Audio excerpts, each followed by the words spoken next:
ज्ञानतिमिरान्धस्य ज्ञानञ्जनशलाकया चक्षुरुन्मिलितं येन तस्मै श्रीगुरवे नमः। नमो विष्णुपादाय कृष्णप्रेष्ठाय भूतले श्रीमद्भक्तिवेदान्तस्वामिनिति नामिने नमस्ते सरस्वती देवी गौरवाणी प्रचारिणे इन्द्रविशेषशून्यवादी पाश्चात्यदेशधारिणे जय श्री कृष्ण चैतन्य प्रभु नित्यानंद श्री अद्वैत गदाधर शिवासादि गौरभक्तवृंद। हरे कृष्ण कृष्ण कृष्ण हरे हरे राम राम राम राम हरे। Chapter 19, Devotional Service and Pure Love of God. When one's desire to love Krishna in one's particular relationship becomes intensified, this is known as pure love of Godhead. In the beginning, a devotee is engaged in regulative principles of devotional service by the order of his spiritual master. When one thereby becomes completely purified of all material contamination, there develops an attachment and taste for devotional service. This taste and attachment, when gradually intensified in the course of time, becomes love. The word love can actually be applied only in relationship with the Supreme Personality of Godhead. In the material world, love is not applicable at all. What goes on under the name of love in the material world is nothing but lust. There is a gulf of difference between love and lust, like the difference between gold and iron. In the Narad Pancharatra, it is clearly stated that when lust is completely transferred to the Supreme Lord and the concept of kinship is completely reposed in him, such is accepted as pure love of God by authorities like Bhishma, Prahlad, Uddhava and Narad. Great authorities like Bhishma have explained that love of Godhead means completely giving up all so-called love for any other person. According to Bhishma, love means reposing one's affection completely upon one person, with withdrawing all affinities for any other person. This pure love can be transferred to the Supreme Personality of Godhead under two conditions: out of ecstasy or out of the causeless mercy of the Supreme Personality of Godhead Himself. Ecstasy. Aesthetic love of God can be potently invoked simply by following the rules and regulations of devotional service as they are prescribed in scriptures under the direction of a bona fide spiritual master. In the 11th canto, second chapter, verse 40 of Srimad Bhagavatam, this ecstatic love born out of execution of regulative devotional service is explained. A devotee in the course of executing the regulative principles of devotional service develops his natural Krishna consciousness, and being thus softened at heart, he chants and dances like a madman. While performing chanting of the holy name of the Lord, he sometimes cries, sometimes talks wildly, sometimes sings, and sometimes without caring for any other outsider dances like a madman. In the Padma Puran, there is a statement about ecstatic love born out of spontaneous affection. Chandраkanti, a celebrated faced girl, recently observed celibacy in order to obtain Krishna as her husband. She always engaged herself in meditating on the transcendental form of the Lord and always chanted the glories of the Lord. She did not desire to accept anyone else as her husband. She had firmly decided that only Lord Krishna would be her husband.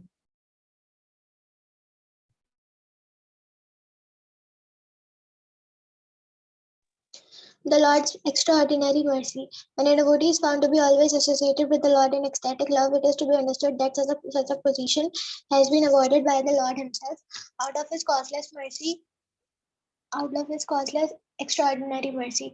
An example of such extraordinary mercy is given in the 11th canto, 12th chapter, verse 7 of Srimad Bhagavatam, wherein Lord Krishna tells Uddhava, the gopis in Vrindavan did not study the Vedas to achieve me, nor had they ever been to holy places of pilgrimage, nor did they devotedly execute any regulative principle, nor did they undergo any kind of austerities. It is simply by my association that they have attained the highest perfection of devotional service. For example, from the example of Chandrakanti as found in the Padma Puran and from the example of Gopis as found in Srimad Bhagavatam, it appears that a devotee who always thinks of Krishna and who always chants his glories and ecstatic love, regardless of his condition, will attain the highest perfection of unalloyed devotional love due to Lord Krishna's extraordinary mercy. This is confirmed in the Srimad Bhagavatam. If a person worships, adores, and loves Hari, the Supreme Lord, it should be understood to have finished all kinds of austerities, penances, and similar processes of self realization. On the other hand, if after undergoing all types of austerities, penances, and mystic yoga practices, one does not develop such love for Hari, then all his performances are to be considered as useless, waste of time. If someone always sees Krishna inside and outside, then it is to be understood that he has surpassed all austerities and penances for self realization. And if after executing all kinds of penances and austerities, one cannot always see Krishna inside and outside, then he has executed his performances uselessly. Spontaneous attraction, spontaneous attraction to Krishna, which is said to be due to the extraordinary mercy of the Lord, can be placed under two headings. One is profound veneration of the greatness of the Lord, and one is being automatically attracted to Krishna without any extraneous consideration. In the Naradi Pancharatra, it is said that if on the account of profound veneration of the greatness of the Supreme Lord, one attains a great affection and a steady love for him, one is certainly assured of attaining the four kinds of Vaishnava liberation, namely achieving the same bodily features as the Lord, achieving the same opulence as the Lord, dwelling on the planets of the Lord where Lord is residing, and attaining eternal association with the Lord. The Vaishnava liberation is completely free from the Mayavad liberation, which is simply a matter of being merged into the effulgence of the Lord. In the Narad Pancharatra, pure unalloyed devotional service is explained as being without any motive for personal benefit. If a devotee is continuously in love with Lord Krishna and his mind is always fixed upon him, that devotional attitude will prove to be the only means of attracting the attention of the Lord. In other words, a Vaishnava who is instantly thinking of the form of Lord Krishna is to be known as a pure Vaishnava.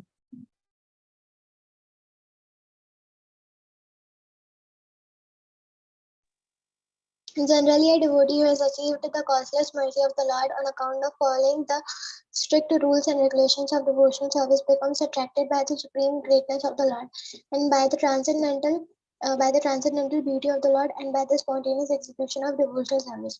To be more clear, by executing the regulative principles of devotional service, one can fully appreciate the transcendental beauty of the Lord. In any case, such exalted positions are possible only by the extraordinary mercy of the Lord upon the devotee. Association with pure devotees. Although many different processes for developing love of Godhead has been explained so far, Swarupa Goswami now gives us a general description of how one can be best achieve such a high position. The beginning of ecstatic love of Godhead is basically faith. There are many societies and associations of pure devotees, and if someone with just a little faith begins to associate with such societies, his advancement to pure devotional service is rapid. The influence of a pure devotee is such that if someone comes to associate with him with a little faith, one gets the chance of hearing about the Lord from authoritative scriptures like Bhagavad Gita and Srimad Bhagavatam. Thus, by the mercy of the Lord who is situated in everyone's heart, one can gradually develop his faith in the description of such authoritative scriptures. This is the first stage of devotion of association with pure devotees. In the second stage, after one becomes a little advanced and mature, he automatically offers to follow the principles of devotional service under the guidance of the pure devotee and accepts him as the spiritual master. In the next stage, under the guidance of the spiritual master, the devotee executes regulative devotional service. And as a result of such activities, he becomes freed from all unwanted occupations. When he is freed from all unwanted occupations, his faith becomes steadily fixed and he develops a transcendental taste for devotional service. And then attachment, then ecstasies, and then in the last stage, there is pure love of God. Godhead. There are different stages of development of pure love. Um, Only the most fortunate persons can achieve such success in life. Those who are simply academic students of the Vedic scriptures cannot appreciate how such a development takes place. In the Narad Pancharatra, Lord Shiva therefore tells Parvati, "My dear Supreme Goddess, you know from me that any person who has developed excessive love for the Supreme Personality of Godhead and who is always merged in the transcendental bliss on account of his love cannot even perceive the material distress or happiness coming from the body or mind. The affection and the dealings of love that are different branches of the original tree of love precede any varieties of affectionate manifestations that will not be discussed here. These different manifestations have been described by Sanatana Goswami in the Bhagavad Mrita Although the subject of such affections and dealings of love is very confidential. Sanatan Goswami has described them very expectantly.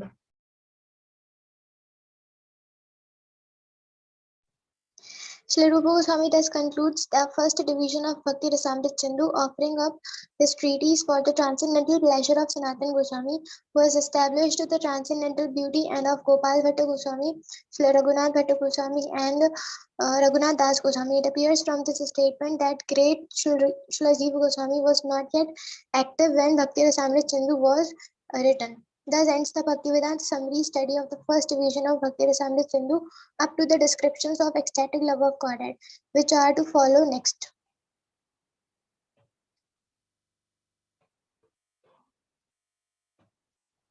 Chapter 20, Transcendental Melody. In the second division of Bhakti Rasamrit Sindhu, the author offers his respectful obeisances unto Sanatana.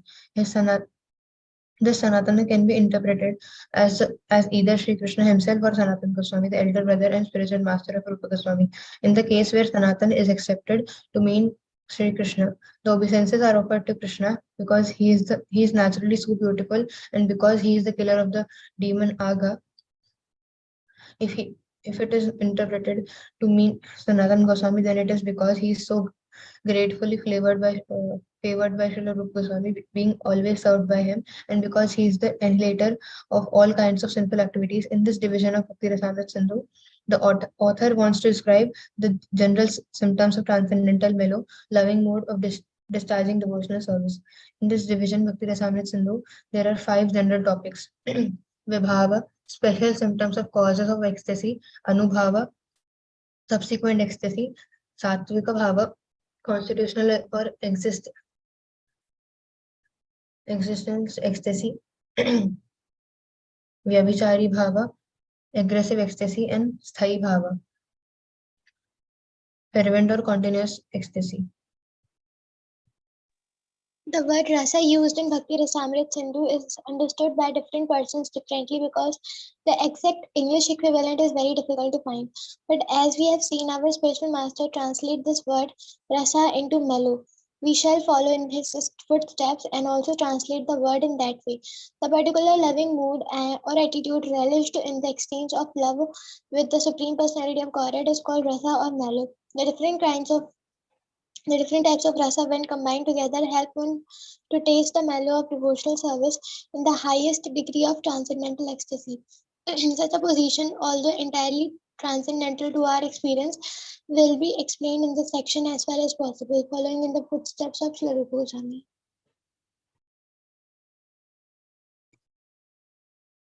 Without relishing some sort of mellow or loving mood in one's activities, no one can continue to perform such activities. Similarly, in the transcendental life of Krishna consciousness and devotional service, there must be some mellow or specific taste from the service. Generally, this mellow is experienced by chanting, hearing, worshipping in the temple, or being engaged in the devotional service of the Lord. So when a person feels transcendental bliss, that is called relishing the mellow. To be more clear, we may understand that various feelings of happiness derived from discharging devotional service may be termed as mellows of devotional service. Relishing the transcendental mellow and discharging devotional service cannot be experienced by all classes of men because this sweet loving mood is developed only from one's previous life activities or by the association of another devotee.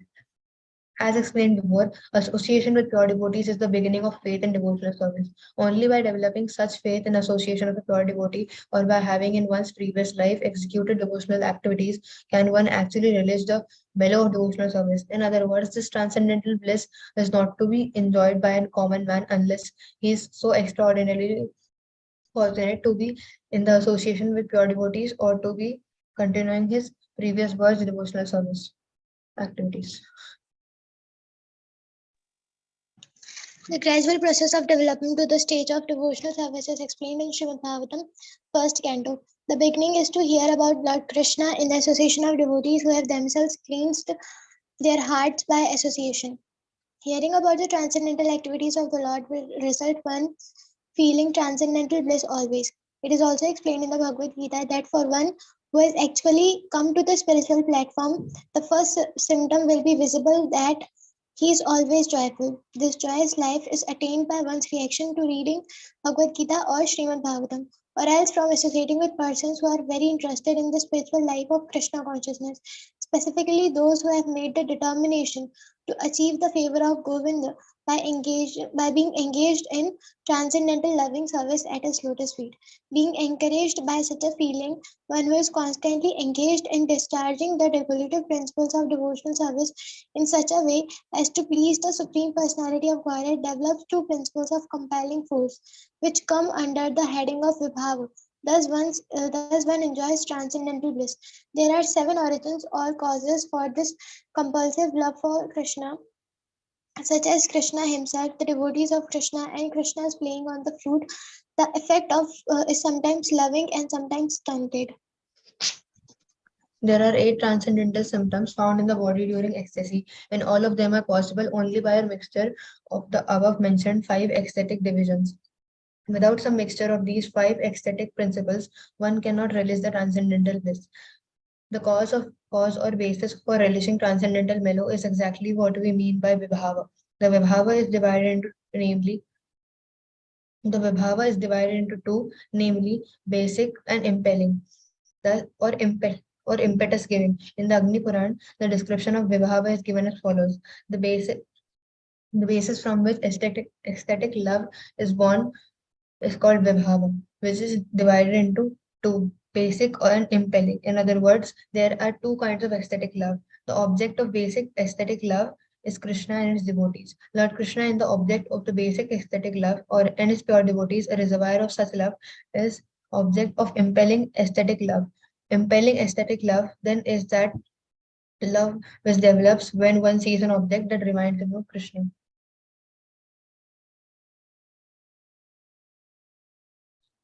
Lord Krishna, who is the possessor of in all possessor of inconceivable potencies and the qualities of transcendental knowledge and bliss, is the basic cause of aesthetic love.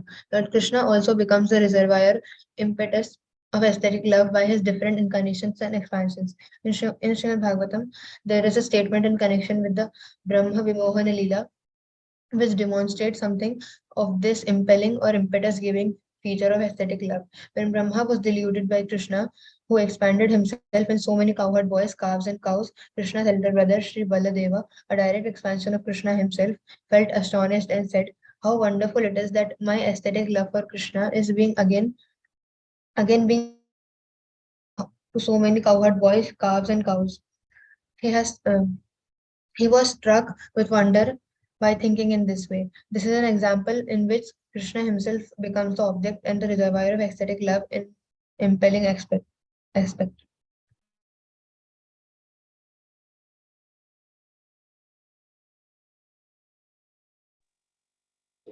Chapter 21 Qualities of Sri Krishna.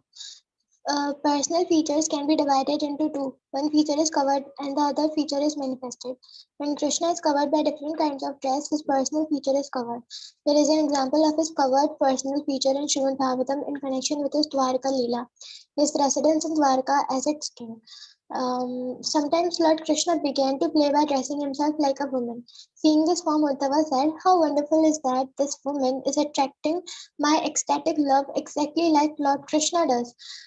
I think she must be Krishna covered by the dress of a woman." When devotee praised the bodily features of Krishna when he saw the Lord in his manifested personal feature, he exclaimed, "How wonderful is the personal feature of Lord Krishna! How his neck is just like a conch shell. His eyes are so beautiful, as though they themselves were encountering the beauty of a lotus flower. His body is just like the tamal tree, very blackish. His head is protected with the canopy of hair. There are marks of Shrivats on his chest, and he is holding his conch shell. By such bodily features, the enemy of demon Madhu has appeared so pleasing that he can bestow upon me the transcendental bliss simply by my seeing his transcendental qualities." Sri Rup Goswami, after consulting various scriptures, has enumerated the transcendental qualities of the Lord as follows: beautiful features of the entire body, marked with all auspicious characteristics, extremely pleasing, effulgent, strong, ever youthful, wonderful linguist, truthful, talks pleasingly, fluent, highly learned, highly intelligent, a genius, artistic, extremely clever, expert, grateful, firmly determined, an expert judge of time and circumstances, sees and speaks on the authority of the Vedas or scriptures, pure, self-controlled, steadfast, forbearing, forgiving, grave, self-satisfied, possessing equilibrium, magnanimous, religious, heroic, compassionate, respectful, gentle, liberal, shy, the protector of surrendered soul, happy, the well-wisher of devotees, controlled by love, all auspicious, most powerful, all famous, popular, partial to devotees, very much attracted to all women, all worshipable, all opulent, all honorable, the spiritual controller, the supreme personality of Godhead has all these 50 transcendental qualities in fullness as deep as an ocean. In other words, the extent of his qualities is inconceivable. As part and parcel as the Supreme Lord, the individual living entities can also possess all of these qualities in minute quantities, provided they become pure devotee of the Lord. In other words, all the other above transcendental qualities can be present in a devotee in minute quantity, whereas the quantities in fullness are always present in the Supreme Personality of Godhead. Besides these, there are other transcendental qualities which are described by Lord Shiva to Parvati in Padma Puran and in the first canto of Srimad Bhagavatam in connection with the conversation between the deity of earth and the king of religion, Yamraj.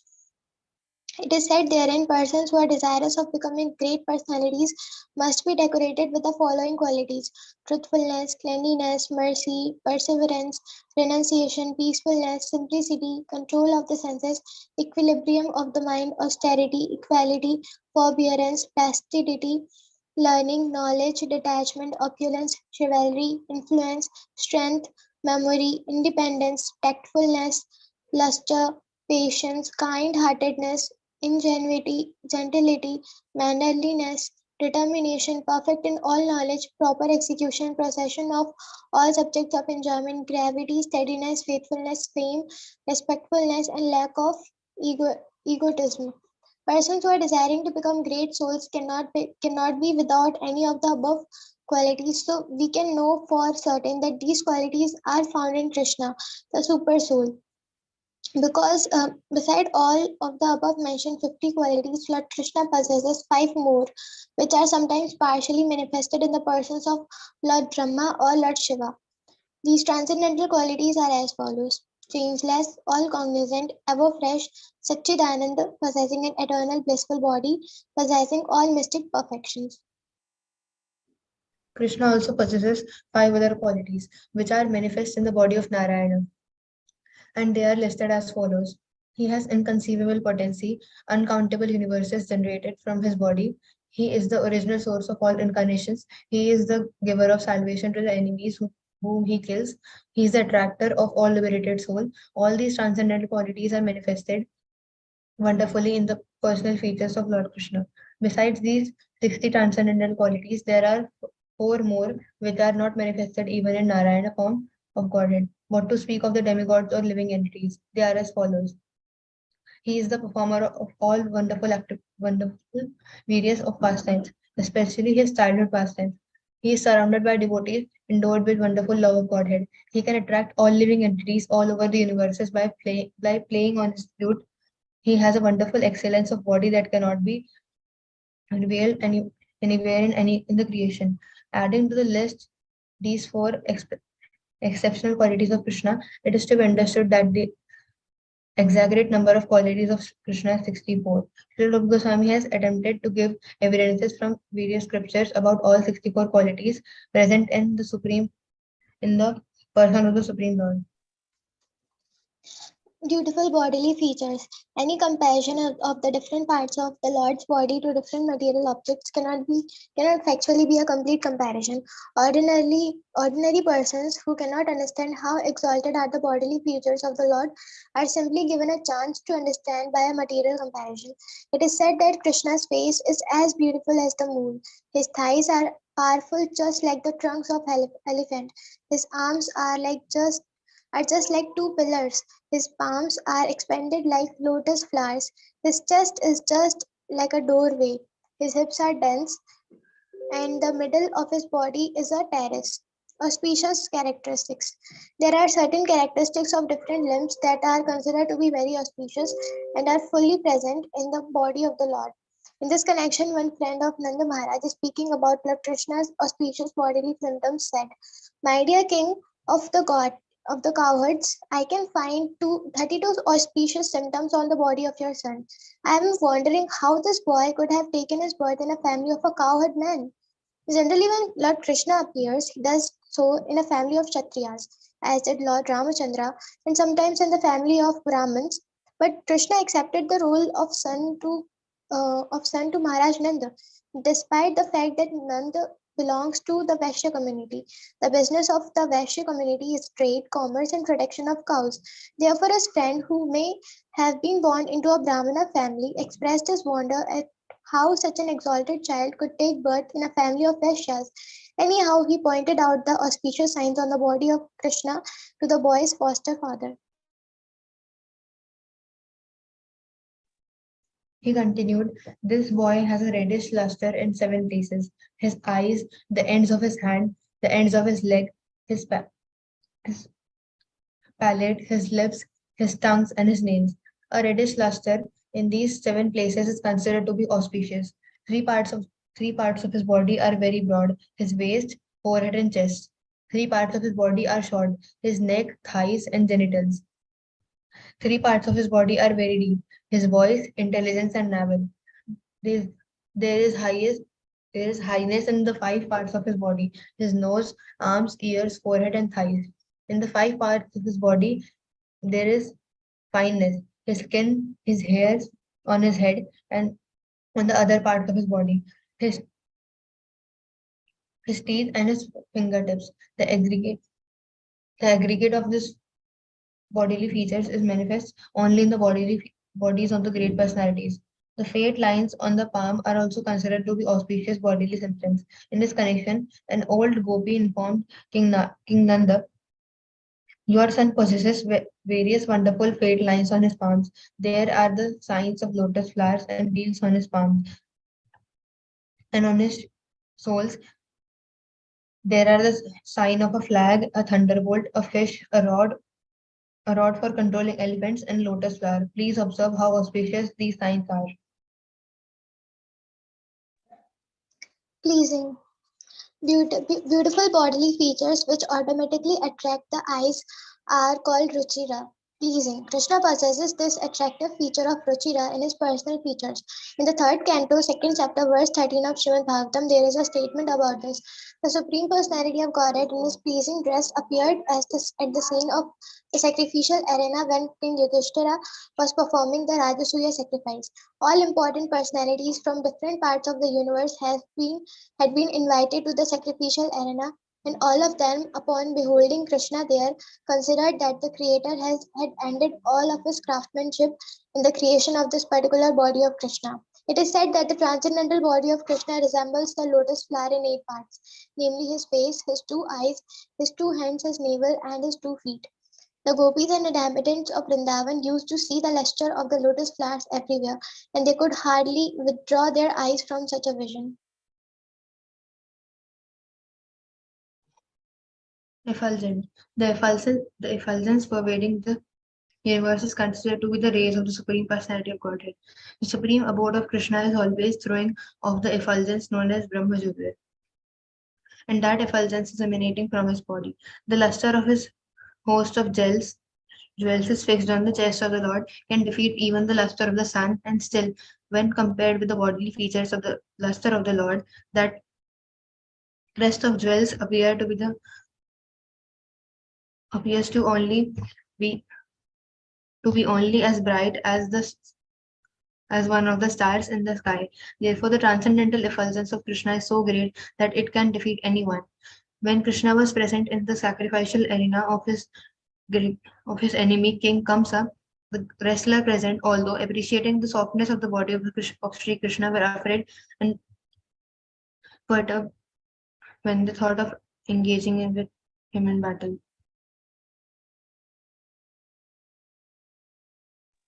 Strong. A person who has extraordinary bodily strength is called Baliyan. When Krishna killed Arishtasur, some of the gopis said, "My dear friends, just see how Krishna has killed Arishtasur.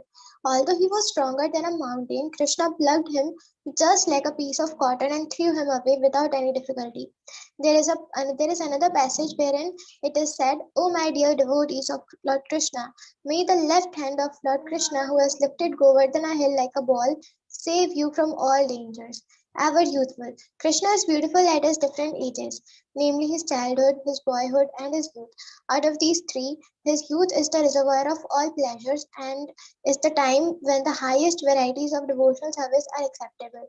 At that stage, Krishna is full with all transcendental qualities and is engaged in his transcendental pastimes. Therefore, devotees have accepted the beginning of his youth as the most attractive feature in ecstatic love. At this age, Krishna is described as follows. The force of Krishna's youth was combined with his beautiful smile, which defeated even the beauty of the full moon. He was always nicely dressed in beauty surpassing even Cupid, and he was always attracting the minds of the gopis, who were thereby always feeling pleasure. Wonderful lusting wish. Rupa Goswami says that a person who knows the language of different countries, especially the Sanskrit language, which is spoken in the cities of the demigods as well as other worldly languages, including those of the animals, is called a wonderful linguist. It appears that it appears from this statement that Krishna can also speak and understand the languages of the animals. An old woman in Vrindavan, present at the time of Krishna's pastimes, once stated in surprise, how wonderful it is that Krishna, who owns that the who owns the heart of all young girls of Brajabhumi, can nicely speak the language of the Brajabhumi with gopis. While in Sanskrit he speaks with the demigods, and in the language of the animals he can even speak with the cows and the buffalo. Similarly, in the language of the Kashmir province and with the parrots and other birds, as well as in the most common languages, Krishna is so expressive. She inquired from the gopis as to how Krishna has become expert in speaking so many different types of languages. Truthful. A person whose word of honor is never broken is called truthful. Krishna once promised Kunti, the mother of the Pandavas, that he would bring her 5 sons back from the battlefield of Kurukshetra. After the battle was finished, when all Pandavas had come home, Kunti praised Krishna because his promise was so nicely fulfilled. She said, "Even the sunshine may one day become cool and the moonshine one day become hot, but still your promise will not fail." Similarly, when Krishna, along with Bhima and Arjuna, went to challenge Jarasandha, he plainly told Jarasandha that he was the eternal Krishna present along with the two Pandavas. This the story is that both Krishna and the Pandavas, in his case, Bhima and Arjuna were Kshatriyas, warrior kings. Jarasandha was also a Kshatriya and was very charitable towards the Brahmanas. Thus, Krishna, who had planned to fight with Jarasandha, went to fight, went with him, went to him and Bhima and Arjuna in the dress of Brahmanas. Jarasandha, being very charitable toward the Brahmanas, asked them what they want and they expressed their desire to fight with him. Then Krishna, dressed as a Brahmana, declared himself to be the same Krishna who was their king's eternal enemy.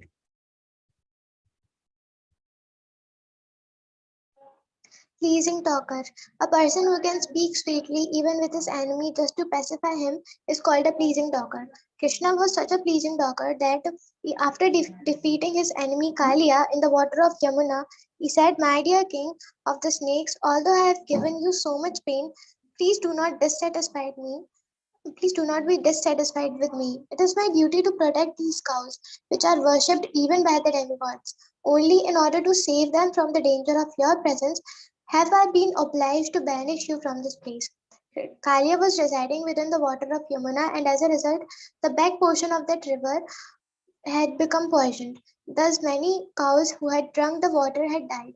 Therefore, Krishna, even though he was only 4 or 5 years old, dipped himself into the water, punished Kalia very severely, and asked him to leave the place and go elsewhere. Krishna said at that time that the cows are worshipped even by the demigods, and he practically demonstrated how to protect the cows. At least people who are in Krishna consciousness should follow in his footsteps and give all protection to the cows. Cows are worshipped not only by the demigods. Krishna himself worshipped the cows on several occasions, especially on the days of Gopashtami and Govardhan Puja. Fluent, a person who can speak meaningful words with all politeness and good qualities is called Vavaduka or fluent.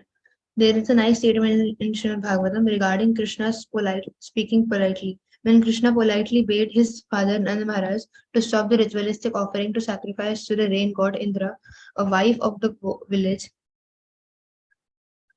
cowherd man became captivated. She later thus described the speaking of Krishna to her friends. Krishna was speaking to his father so politely and gently that it was as if he was pouring nectar into his ears of all present there. After hearing such words from Krishna, who will not be attracted to him? Krishna speak Krishna's speech, which contains all good qualities in the universe, is described in the following statement by Uddhava. The words of Krishna are so attractive that they can immediately change the heart of even his opponent. His words can immediately solve all the questions and problems of the world. Although he does not speak very long, each and every word from his mouth contains volumes of meaning. These speeches of Krishna are very pleasing to my heart.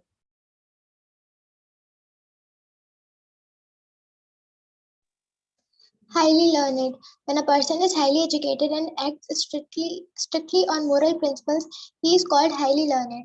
A person conversant in different departments of knowledge is called educated, and because he acts on moral principles, he is called morally stout. Together, these two factors constitute learning. Krishna's receiving education from Sandipani Muni is described by Sri Narad Muni as follows. In the beginning, Lord Brahma and other clouds of evaporated water from the great ocean of Krishna. Uh, in the beginning, Lord Brahma and others are like clouds of evaporated water from the great ocean of Krishna. In other words, Brahma first received the Vedic knowledge from Krishna, as the clouds receive water from the ocean. That Vedic knowledge or instruction which was spoken by Brahma to the world was then reposed upon the mountain of Sandipani Muni. Sandipani Muni's instruction to Krishna are like reservoir of water on the mountain, which flows as a river and goes again to mix with the source, the ocean of Krishna. To be more clear, the idea is that Krishna actually cannot be instructed by anyone, just as the ocean does not receive water from any source but itself. It only appears that rivers are pouring water into the ocean. So it is clear that Brahma received his education from Krishna, and from Brahma, via the disciplic succession, this Vedic instruction was distributed. Sandipani Muni is likened to the river which is flowing down again to the same original ocean of Krishna. The Siddhas or the Siddhas, the inhabitants of Siddhalok, where all are born with fully developed mystic powers, and the Charanas, the inhabitants of the similar planet, pray to Krishna as follows. My dear Lord Govind, the goddess of learning, is decorated with 14 kinds of educational ornaments. Her intelligence is all pervading with the four departments of the Vedas. Her attention is always on the law books given by great sages like Manu, and she is apparelled in six kinds of expert knowledge, namely Vedic evidence, grammar, astrology, rhetoric, vocabulary, and logic. Her constant friends are the supplements of the Vedas, the Puranas, and she is decorated with the final conclusion of all education. And now she has acquired an opportunity to sit with you as a class friend in school, and she is now engaged in your service. Krishna, the Supreme Personality of Godhead, does not require any education, but he gives a chance to the goddess of learning to serve him. Being self sufficient, Krishna does not require the service of any living entity, although he has many devotees. It is because Krishna is so kind and merciful that he gives everyone the opportunity to serve him, as though he required the service of his devotees. Regarding his moral principles, it is stated in Srimad Bhagavatam that Krishna is ruling over Vrindavan as death personified to the thieves, as pleasing bliss to the pious, and as most beautiful Cupid to the young girls, and the most munificent personality to the poor men. He is as refreshing as the moon to his friends, and to his opponents, he is the annihilating fire generated from Lord Shiva. Krishna is therefore the most perfect moralist in his reciprocal dealings with different kinds of persons. When he is death personified to the thieves, it is not that he is without moral principles or that he is cruel. He is still kind because to punish thieves with death is to exhibit the highest quality of moral principles. In Bhagavad Gita, also Krishna says that he deals with different kinds of persons according to their dealings with him. Krishna's dealings with devotees and with non-devotees, although different, are equally good. Because Krishna is all good, his dealings with everyone are always good.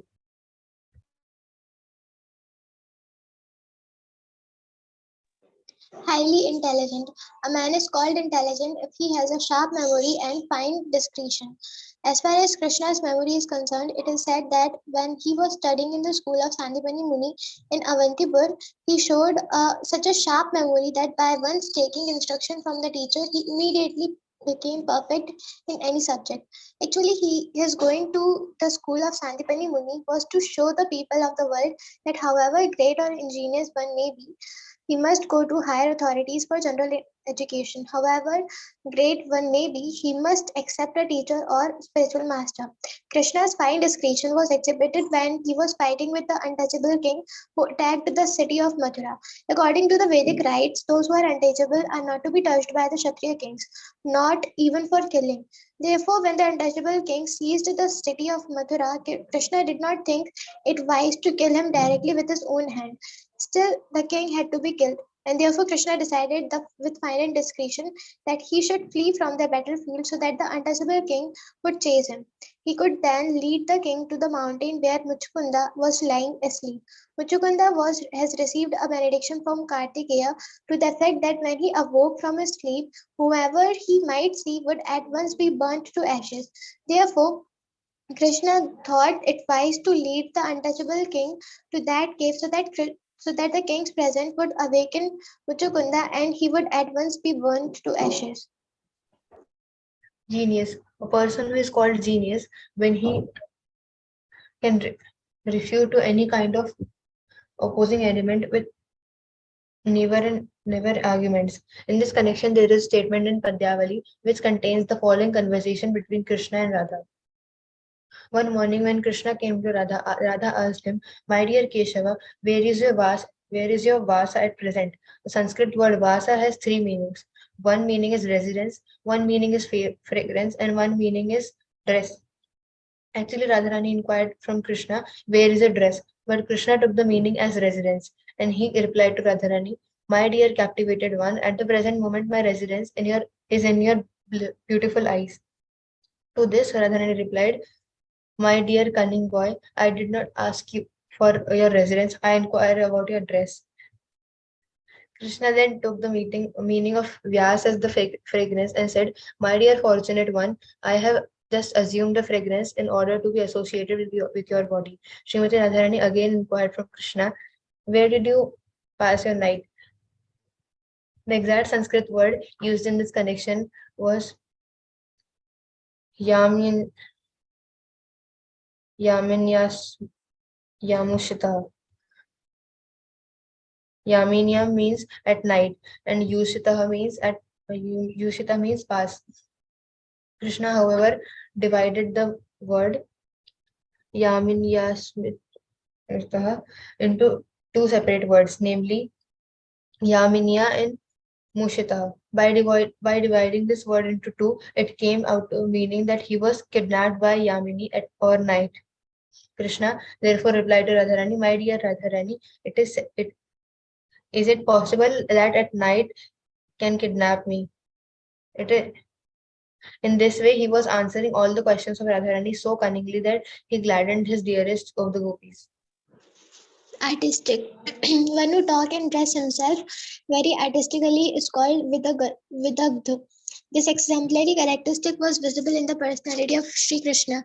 It is spoken of by Radharani as follows: "My dear friend, just see how Krishna has nicely composed songs and how he dances and speaks funny words and plays on his flute. Wearing such nice garlands, he has dressed himself in such an enchanting way, as though he has defeated all kinds of players at the chessboard. He lives wonderfully at the topmost height of artistic craftsmanship. Clever. A person who can perform various types of work at once is called clever. In this connection of the gopis, one of the gopis said, "My dear friends, just see the clever activities of Sri Krishna. He has composed nice songs about the cowherd boys and is pleasing the cows. By the movement of his eyes, he is pleasing the gopis, and at the same time, he is fighting with the demons like Arishtasur. In this way, he's sitting with different living entities in different ways, and he's thoroughly enjoying the situation." Expert. Any person who can quickly execute a difficult task is called expert. About the expertise of Krishna, there is a statement in the 10th canto, 59th chapter, verse 17 of Srimad Bhagavatam, wherein Shukadeva Goswami tells Maharaj Parikshit, O best of the Kurus, Sri Krishna cut to the pieces of all different weapons by using different fighters. Formerly, Formerly, fighting was done by releasing different kinds of arrows. One party would release a certain arrow, and other party had to defeat it by counteracting it with another arrow. For example, one party might release an arrow that would cause water to pour from the sky, and to counteract this, the opposing party have to release that release an arrow that would immediately turn the water into clouds. From this statement, it appears that Krishna was very expert in counteracting the enemy's arrows. Similarly, in the Rasa dance, which at the Rasa dance, each and every gopi requested that Krishna individually become her partner, and Krishna immediately expanded himself into so many Krishnas in order to be coupled with each and every gopi. The result was that each gopi found Krishna by her side.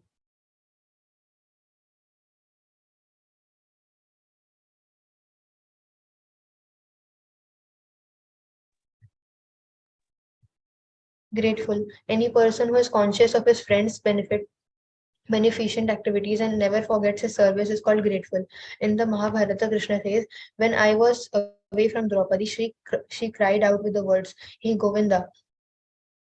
This call for me has put me in her depth, and I was indebtedness is gradually increasing in my heart." This statement by Krishna gives evidence of how one can please the Supreme Personality of Godhead simply by addressing him, "Hey Krishna, Hey Govinda." The The Mahamantra, sorry. The Mahamantra Hare Krishna, Krishna Krishna Hare Hare, Hare Ram, Ram Ram Hare Hare is also an address to the Lord and his energy. So, to anyone who is constantly engaged in addressing the Lord and his energy, we can imagine how much the Supreme Lord is obliged. It is impossible for the Lord to ever forget such a devotee.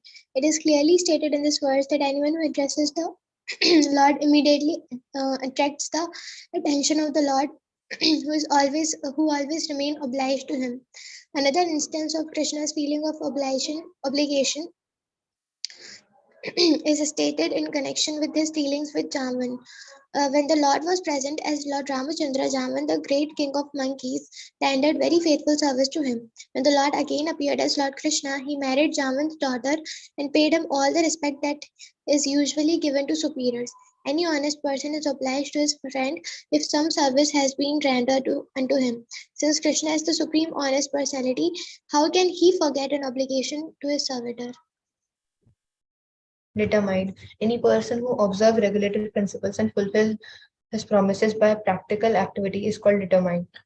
As far as the Lord's determination is concerned, there is an example in dealings in the Hari Vamsa. This is in connection with Lord Krishna's fighting with the king of heaven, Indra, who was forcibly deprived in the deprived of the Parijata flower. Parijata is a kind of lotus flower grown on the heavenly planets. Once Satyabhama, one of Krishna's queens, wanted that lotus flower, and Krishna promised to deliver it. But Indra refused to part with his Parijata flower. Therefore, there was a great fight with the Krishna and the Pandavas on one side and all the demigods on other. Ultimately, Krishna defeated all of them and took the Parijat flower. When he presented to his queen. So, in regard to that occurrence, Krishna told Narad Muni, "My dear great sage of the demigods, now you can declare to the devotees in general and to non-devotees in particular that in this matter of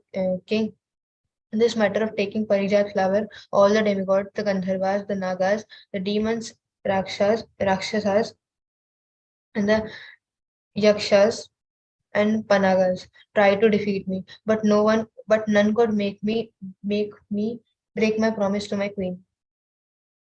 There is another promise by Krishna in Bhagavad Gita to the effect that devotee will be never vanquished. So a sincere devotee who is always engaged in the transcendental loving service of the Lord should know for certain that Krishna will never break his promise. He will always protect his devotees in every circumstance. Krishna showed how he fulfills his promise by delivering the Parijat flower to Satyabhama, by serving Draupadi from being insulted, and by freeing Arjuna from the attacks of the enemies.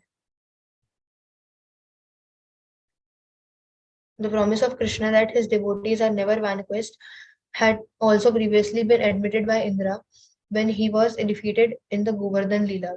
When Krishna stopped the villagers of Braja, Vrindavan, from worshipping Indra, Indra became very angry and therefore inundated Vrindavan with continuous rain. Krishna, however, protected all of the citizens and animals of Vrindavan by lifting over the hill, such served as an umbrella.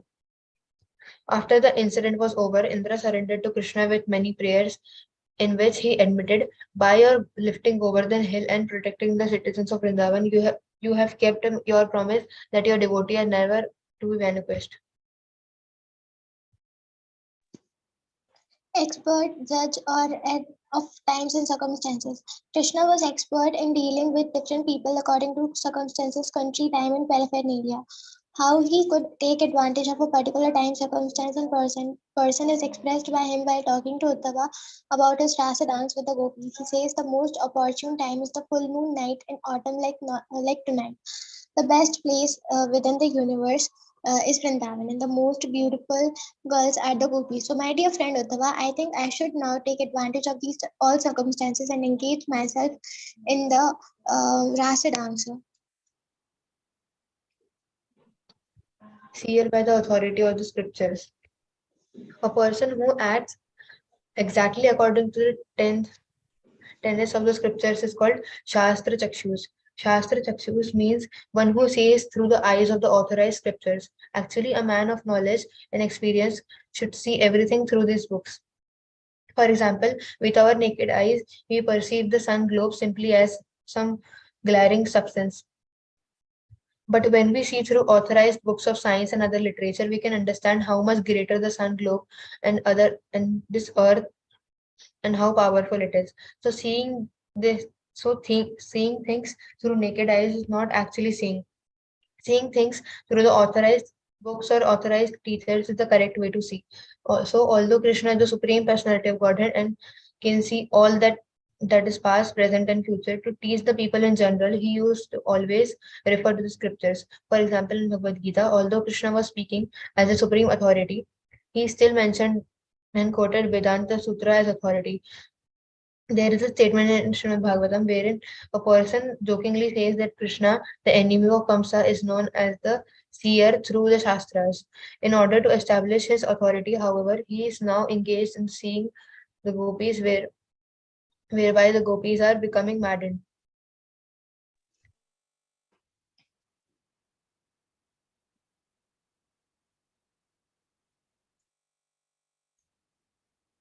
Pure. There are two kinds of supreme purity. When one type is possessed, one is able to deliver a sinful person. When the other type is possessed, one does not do anything that is impure. A person who possesses either of these qualities is called supremely pure. Krishna is both. He can deliver all sinful conditioned souls, and at the same time, he never does anything by which he can be contaminated.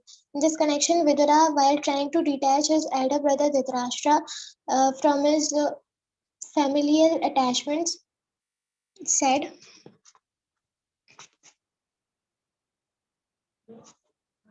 My dear brother, you just fix up your mind on the lotus feet of Lord Krishna, who is worshipped with beautiful erudite verses by great sages and saintly persons. Krishna is the supreme deliverer among the deliverers.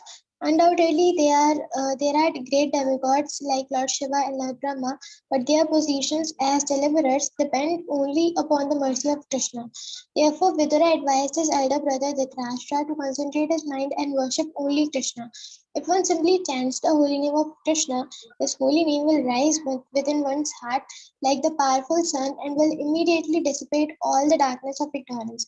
Vidura advised Dhritarashtra to therefore think always of Krishna so that the volumes of contaminations due to sinful activities would be washed off immediately. In Bhagavad Gita also, Krishna addressed by Arjuna as Param Brahma Param Dhama Pavitram, the supreme pure. They are mainly there are many other instances exhibiting Krishna's supreme purity.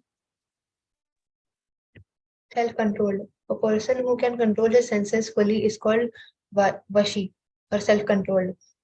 In this connection, it is stated in Srimad Bhagavatam, the all 16,000 wives of Krishna were so exquisitely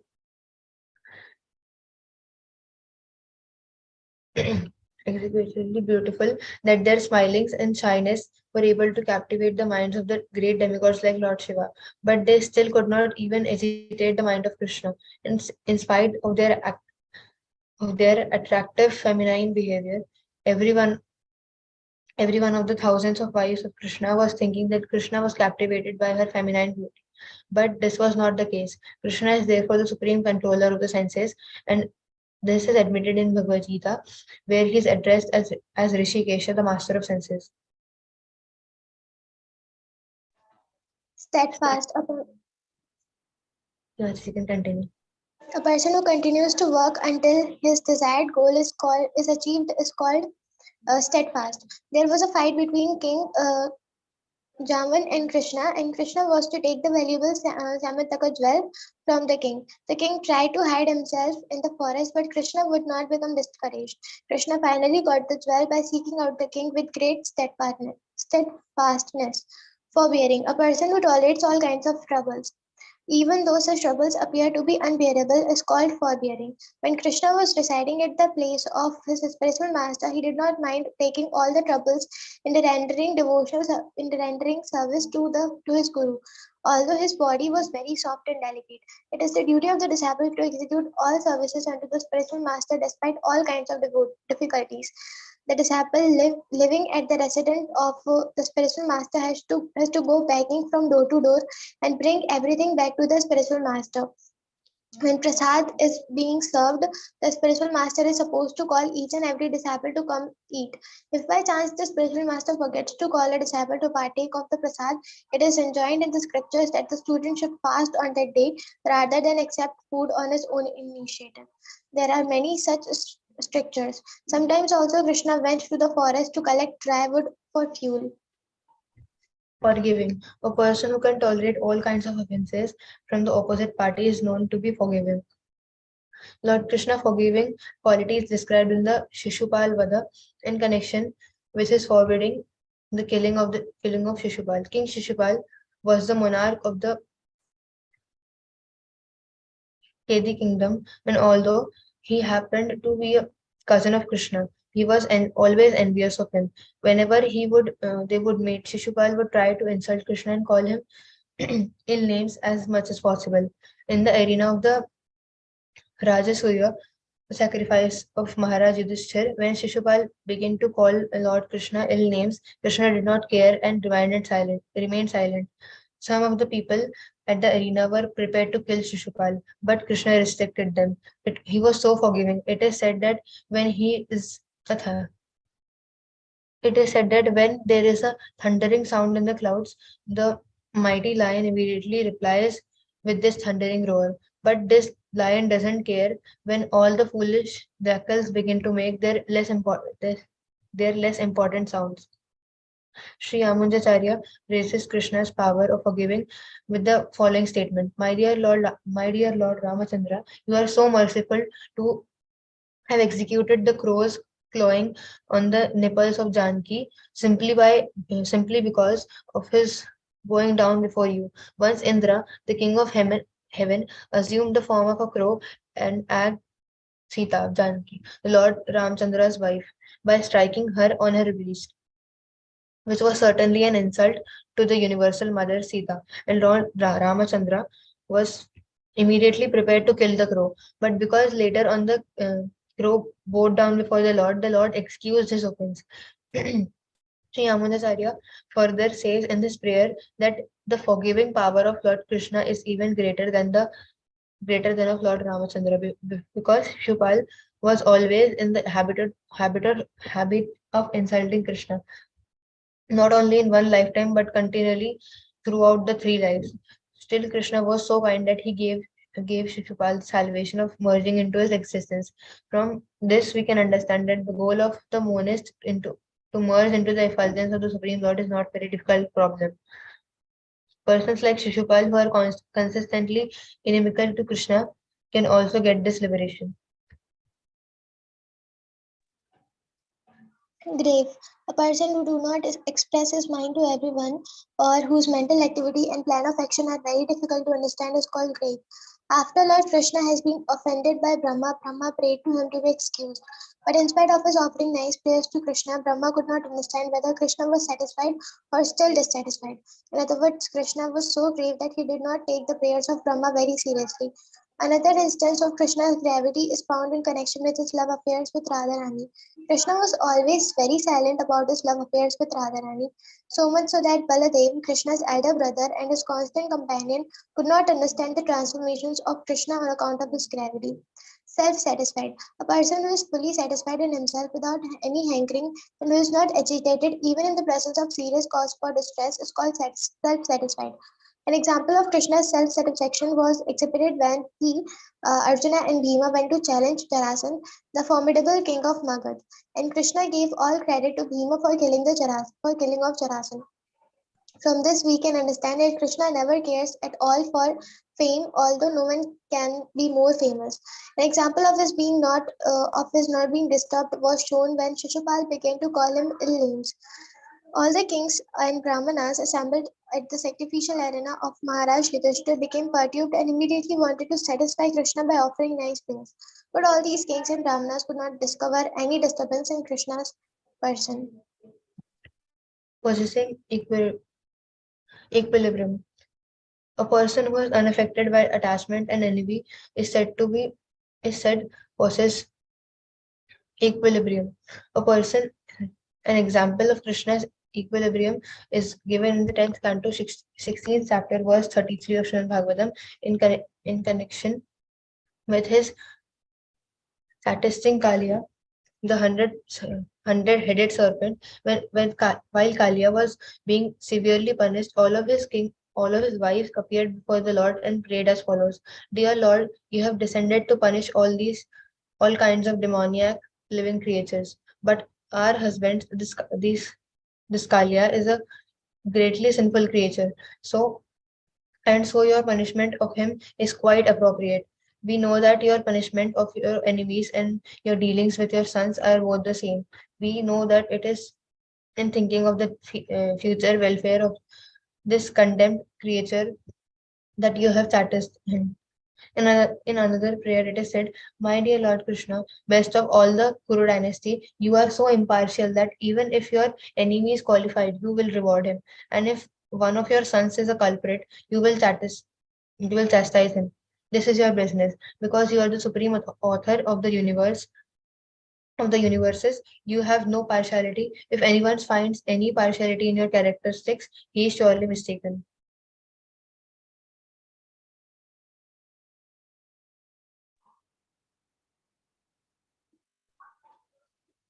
Magnanimous. A person who is very charitable disposed is called magnanimous. When Krishna was reigning over Dwarka, he was so magnanimous and charitably disposed that there was no limit to his charity. In fact, so great was his charity in Dwarka that even the spiritual kingdom, with all of its opulence of Chintamani, touchstone, desired rays, and Surabhi cows was surpassed. In the spiritual kingdom of Lord Krishna, named Golok Vrindavan, there are Surabhi cows that give unlimited quantities of milk, and there are desire trees from which anyone can take all kinds of fruits as much as as much as he may desire. That land is made of touchstone, which when touched to iron will transform into gold. In other words, although in this spiritual kingdom, the abode of Krishna, everything is wonderfully opulent, still when Krishna is in Dwarka, his charity exceeded the opulences of Golok Vrindavan.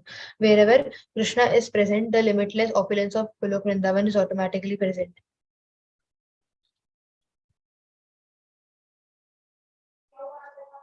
It is also said that while Krishna was living in Dwarka, he explained himself into the he expanded himself into the 16,108 forms, and each and every expansion resided in the palace with a queen.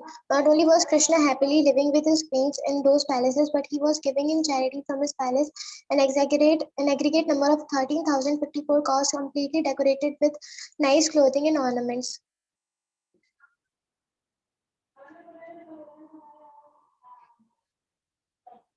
From each of Krishna's 16,108 palaces, these cows were given daily.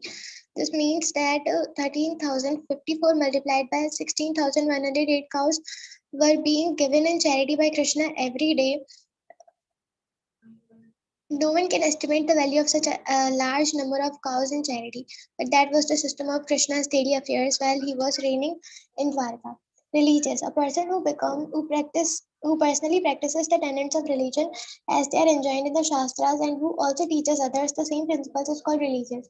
Simply professing a kind of faith is not a sign of religiousness. One must act according to religious principles, and by his personal example, he should teach others.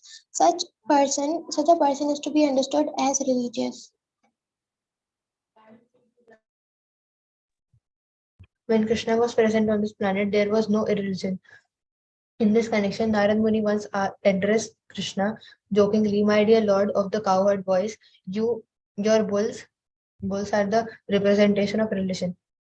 While eating grass from the pasturing ground and moving on their four legs, have certainly eaten up all the grass of irreligion." In other words, by the grace of Krishna, religious principles were so well cared for that hardly any irreligious activities could be found. It is said that because Krishna was constantly performing various types of sacrifices and was inviting the demigods from the higher planetary systems, the demigods were almost always absent from their consorts. Therefore, the wives of the demigods, regretting their absence of their husbands, began to pray for the appearance of Lord Buddha, Krishna's 19th incarnation, who appears in the age of Kali. In other words, instead of being pleased that Lord Krishna had come, they began to pray for Lord Buddha, who is the 19th incarnation, because Lord Buddha stopped the ritualistic ceremonies and sacrifices recommended in the Vedas in order to discourage animal killing. The demigods' wives thought that if Lord Buddha appeared, all kinds of sacrifices would be stopped, and thus their husband would not be invited to such ceremonies and would not be separated from them. Sometimes it is inquired, why don't the demigods from higher planetary systems come to this Earth planet nowadays? The plain answer is that since Lord Buddha appeared and began to deprecate the performance of sacrifice in order to stop animal killing on this planet, the process of offering sacrifices has been stopped. The demigods do not care to come here anymore. Hare Krishna, Krishna Krishna, Hare Hare, Hare Ram, Ram Ram, Hare Hare. Okay, so now we are on the second